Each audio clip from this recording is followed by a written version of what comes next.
Subscribe करिए हमारे channel target UP TET CTET को और बेल आइकन को दबाइए। हेलो फ्रेंड्स, मैं रेनू स्वागत करती हूँ आप सभी भावी अध्यापक एवं अध्यापिकाओं का आपके अपने channel target UP TET CTET में। दोस्तों, आज की इस वीडियो में हम आपके डीएलएड 4th सेमेस्टर के सेकंड पेपर शैक्षिक प्रबंधन एवं प्रशासन के अंतर्गत पवन सीरीज के बहुविकल्पी क्वेश्चंस को स्टार्ट करने जा रहे हैं। बहुविकल्पी क्वेश्चंस को यहाँ पर हम 2 पार्ट में पढ़ेंगे। तो आज यहाँ पर हम फर्स्ट पार्ट को पढ़ेंगे और अगली वीडियो में सेकेंड पार्ट को पढ़ेंगे। और जो राजन सीरीज है उसके ऑलरेडी बहुविकल्पी क्वेश्चंस को मैं पढ़ा चुकी हूँ।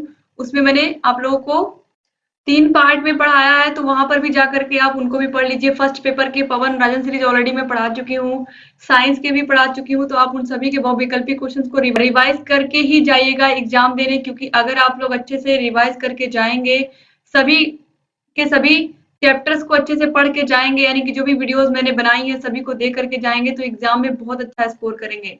8 के 8 विषयों की लिंक आपको डिस्क्रिप्शन बॉक्स कमेंट बॉक्स में मिल जाएगी। 4th सेमेस्टर के सभी वीडियोस को देखिए, अपनी तैयारी को बेहतर बनाइए और जितना अधिक से अधिक प्रैक्टिस करेंगे आप उतने अच्छे से अच्छे नंबर आपके आने वाले हैं। तो दोस्तों, इसीलिए यहाँ पर हम पूरे कोर्सेज पूरा करवाने के बाद आप लोगों को बहुविकल्पी और अतिलघुत्तरी क्वेश्चंस भी करा दे रहे हैं, ताकि आप लोग की तैयारी और बेहतर हो पाए। तो चलिए क्वेश्चन नंबर 1 से स्टार्ट करते हैं।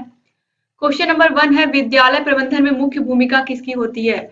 विद्यालय के प्रबंधन में, स्कूल मैनेजमेंट में सबसे प्रमुख भूमिका किसकी होती है? महत्वपूर्ण भूमिका किसकी होती है?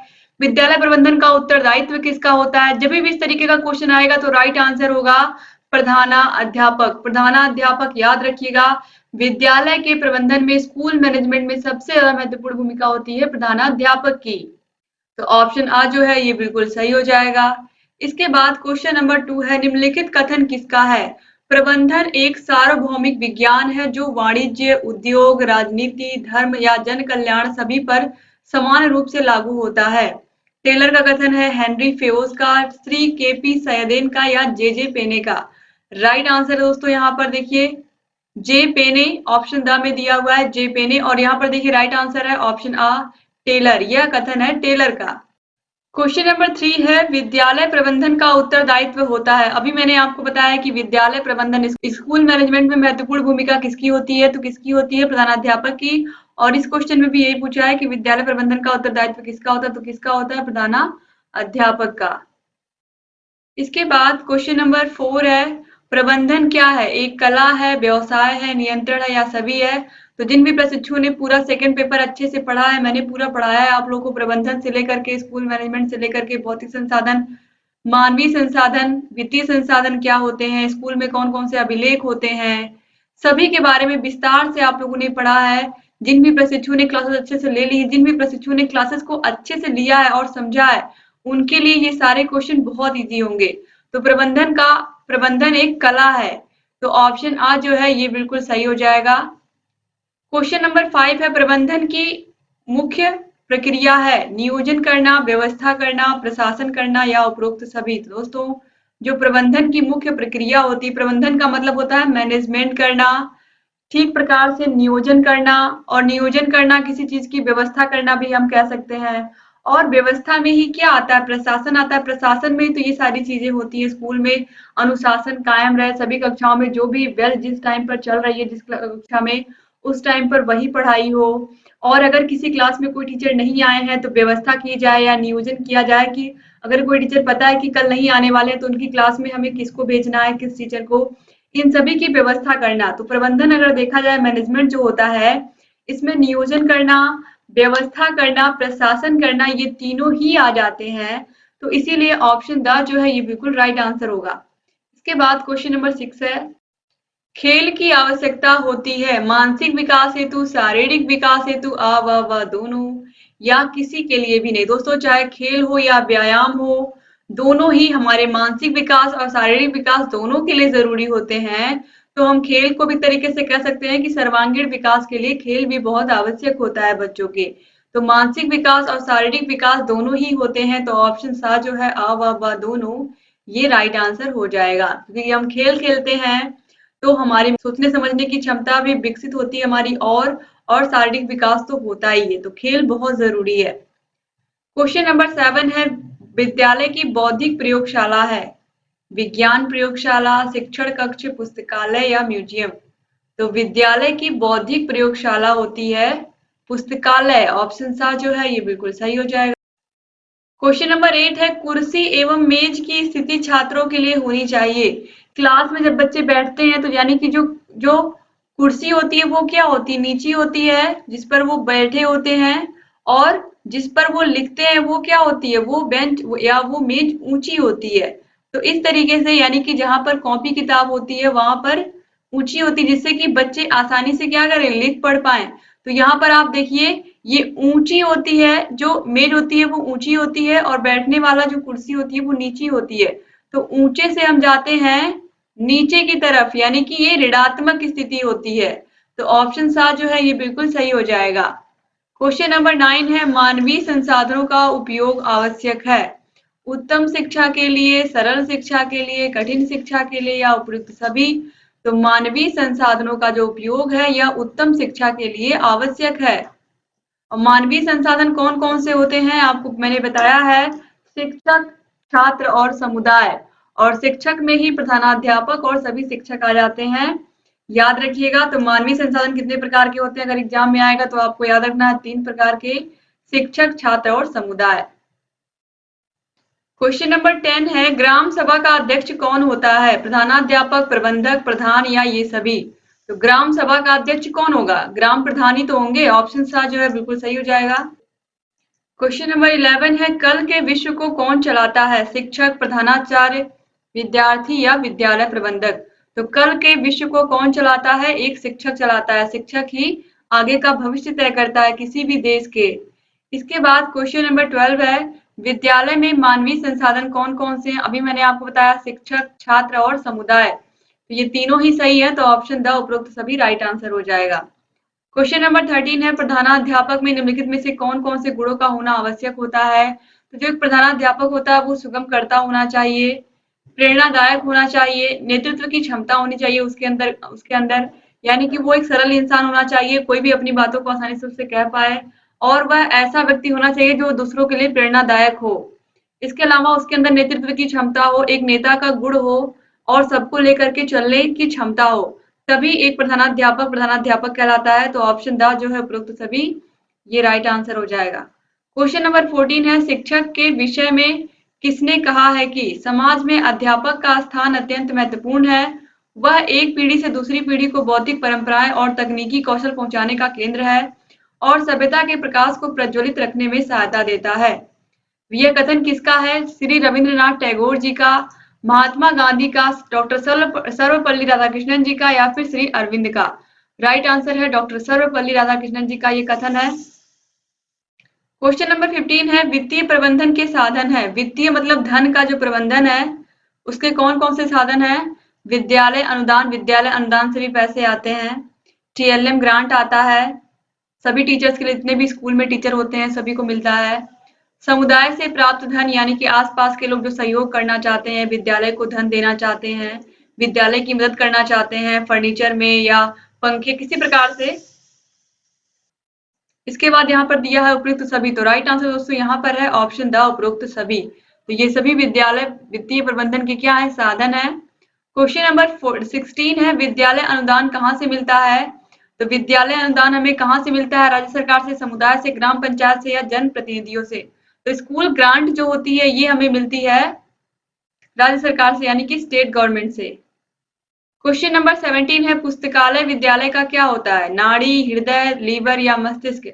तो पुस्तकालय विद्यालय का हृदय होता है। ऑप्शन बा जो है ये बिल्कुल सही हो जाएगा। क्वेश्चन नंबर 18 है, जिस स्कूल में विद्यार्थियों को बदलती हुई दुनिया के लिए तैयार करना है उस स्कूल का पुस्तकालय एक सजीव कार्यशाला होना चाहिए। यह किसका कथन है, एल्ट मेयो का, डॉक्टर रायबर्न का, डॉक्टर रंगनाथन का या पार्कर का। तो यह कथन है डॉक्टर रंगनाथन का। ऑप्शन सा जो है ये बिल्कुल सही हो जाएगा।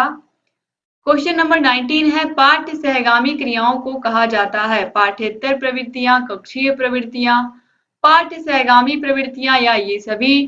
तो पाठ्य सहगामी क्रियाओं का मतलब क्या होता है, ऑलरेडी मैंने आपको पिछली वीडियोस में भी समझाया है।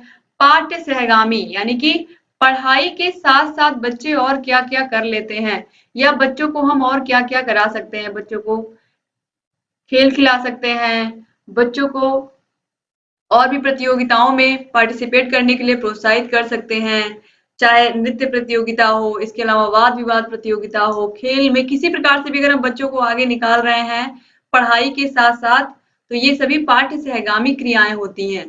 तो इन सभी को हम पाठ्येतर प्रवृत्तियां भी कहते हैं, कक्षीय प्रवृत्तियां भी, पाठ्य सहगामी प्रवृत्तियां भी कहते हैं। तो ऑप्शन द जो है ये सभी, ये बिल्कुल राइट आंसर हो जाएगा। क्वेश्चन नंबर 20 है, शिक्षा प्रशासन में निर्णयवादी सिद्धांत किस शिक्षा शास्त्री का है? व्रिंज का, ग्रिफिथ्स का, जेस्टमैन का या हेम्पिल का? तो राइट आंसर दोस्तों यहाँ पर है ऑप्शन ब, ग्रिफिथ्स का। क्वेश्चन नंबर 21 है, संगठन कार्य करने की मशीन है जिसका निर्माण व्यक्तियों, वस्तुओं, धारणाओं, प्रतीकों, स्वरूपों, नियमों सबके संयोग से किया जाता है।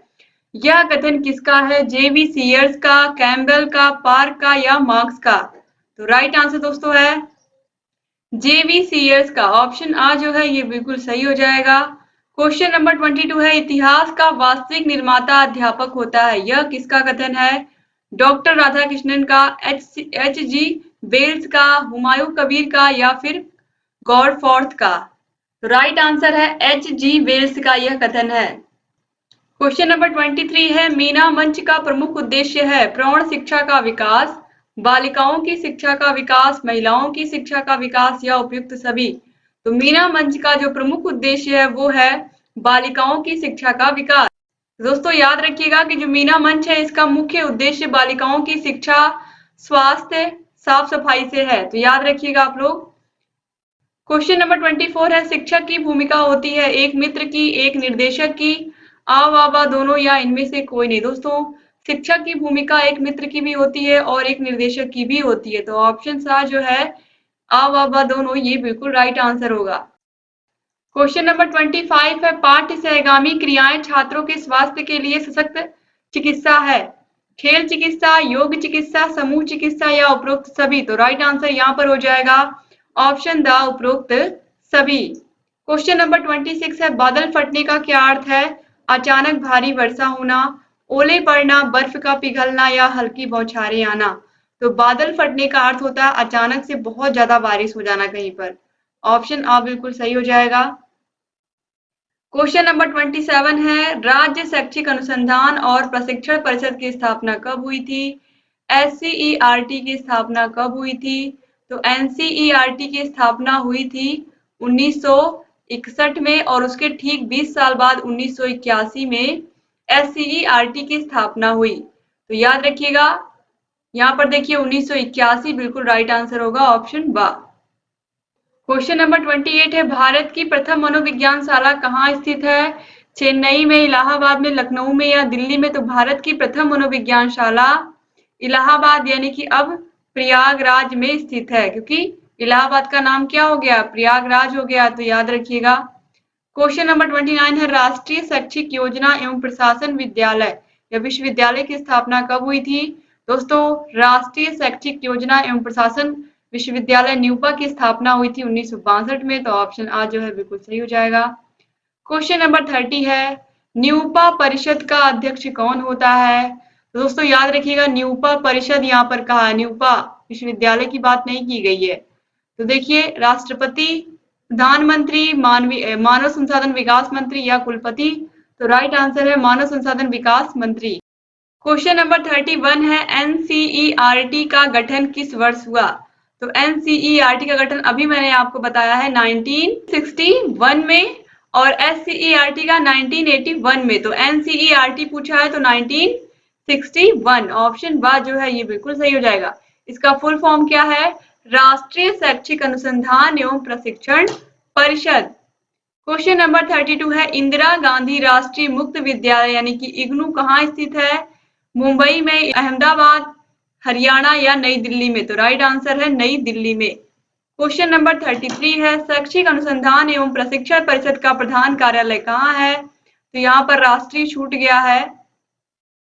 राष्ट्रीय शैक्षिक अनुसंधान एवं प्रशिक्षण परिषद यानी कि एनसीईआरटी का कार्यालय कहाँ है? आप सभी को पता है कहाँ है, नई दिल्ली में है, तो ऑप्शन आ बिल्कुल सही हो जाएगा।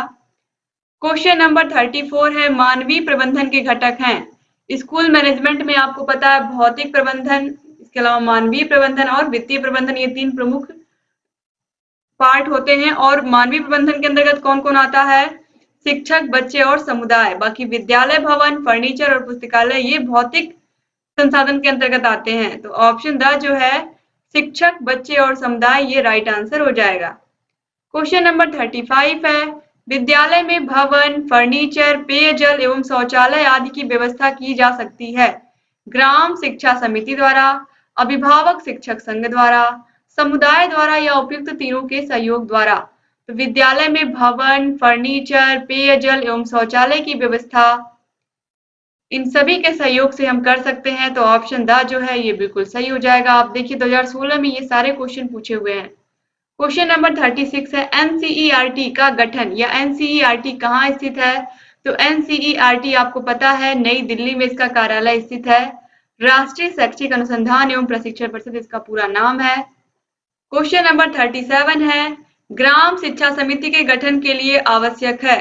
ग्राम शिक्षा समिति का जो अध्यक्ष होता है आपको पता है वो होता है ग्राम प्रधान, और जो सचिव होता है वो होता है प्रधानाध्यापक।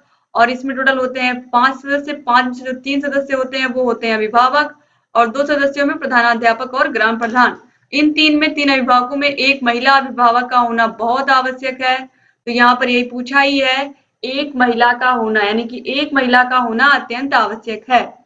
क्वेश्चन नंबर 38 है, लो कॉस्ट नो कॉस्ट वाली शिक्षण अधिगम सामग्री का निर्माण किया जा सकता है बाजार से वस्तुएं क्रय करके, शासन द्वारा प्राप्त सामग्री से, स्थानीय परिवेश में उपलब्ध वस्तुओं से, या प्रधानाचार्य द्वारा प्राप्त कराई गई सामग्री से। तो राइट आंसर दोस्तों यहाँ पर है स्थानीय परिवेश में उपलब्ध वस्तुओं से हम कम से कम पैसे में, कम से कम खर्च में अच्छे से अच्छी शिक्षण सामग्री बना सकते हैं। अच्छे से अच्छी शिक्षण अधिगम सामग्री जैसे कि पेड़ पौधों की पत्तियों से हमने कुछ बना दिया, मिट्टी को लेकर के कई प्रकार की आकृतियां बच्चों को बना करके दिखाई, यानी कि ऐसे शिक्षण अधिगम ऐसी शिक्षण अधिगम सामग्रियां जिनमें हमें बहुत कम पैसे खर्च करने होते हैं, जो हमारे आसपास के परिवेश में हमें आसानी से मिल जाती हैं। तो ये लो कॉस्ट और नो कॉस्ट वाली शिक्षण अधिगम सामग्रियां कहलाती हैं। तो इस तरीके से यहाँ पर आप लोगों ने क्वेश्चन नंबर 38 तक पढ़ लिया। और दोस्तों आप लोगों को अब अगली वीडियो में जितने भी क्वेश्चन बचे हुए हैं वो मैं पढ़ाऊंगी। आप लोगों को सभी 8 के 8 विषयों की लिंक डिस्क्रिप्शन बॉक्स में मिल जाएगी। और अगर आपको 8 के 8 विषयों की पीडीएफ चाहिए तो पीडीएफ के लिए आपको हमारे app target UP TET CTET app को डाउनलोड करना पड़ेगा, और ऐप की लिंक आपको डिस्क्रिप्शन बॉक्स और कमेंट बॉक्स में मिल जाएगी। और जहाँ कहीं कोई भी समस्या आ रही है आप हमसे बताते रहिए। दोस्तों डिस्क्रिप्शन बॉक्स, कमेंट बॉक्स में हर एक विषय की लिंक है, आप सभी विषयों को देखिए। और सभी विषयों की पीडीएफ के लिए, राजन सीरीज की पीडीएफ के लिए, पवन सीरीज की पीडीएफ के लिए आपको ऐप को डाउनलोड करना पड़ेगा, और ऐप की लिंक भी आपको डिस्क्रिप्शन बॉक्स और कमेंट बॉक्स में मिल जाएगी। हर एक विषय को यहाँ पर हैंड रिटेन नोट्स में पढ़ाया गया है। आप हर एक विषय को देखिए, अपनी तैयारी को बेहतर बनाइए, और जहाँ कहीं कोई भी समस्या आ रही है हमसे बताते रहिए। तो मिलते हैं नेक्स्ट वीडियो में, तब तक अपना ख्याल रखिएगा। आप लोग अपनी फैमिली का भी ख्याल रखिएगा, और पिछली वीडियो जो मैंने पढ़ा दी हैं वो विकल्पी क्वेश्चंस की, उनको जरूर आप देख लीजिएगा। तो मिलते हैं नेक्स्ट वीडियो में, तब तक अपना ख्याल रखिएगा, अपनी फैमिली का भी ख्याल रखिएगा, और चैनल से ऐसे ही बने रहिएगा। जय हिंद दोस्तों।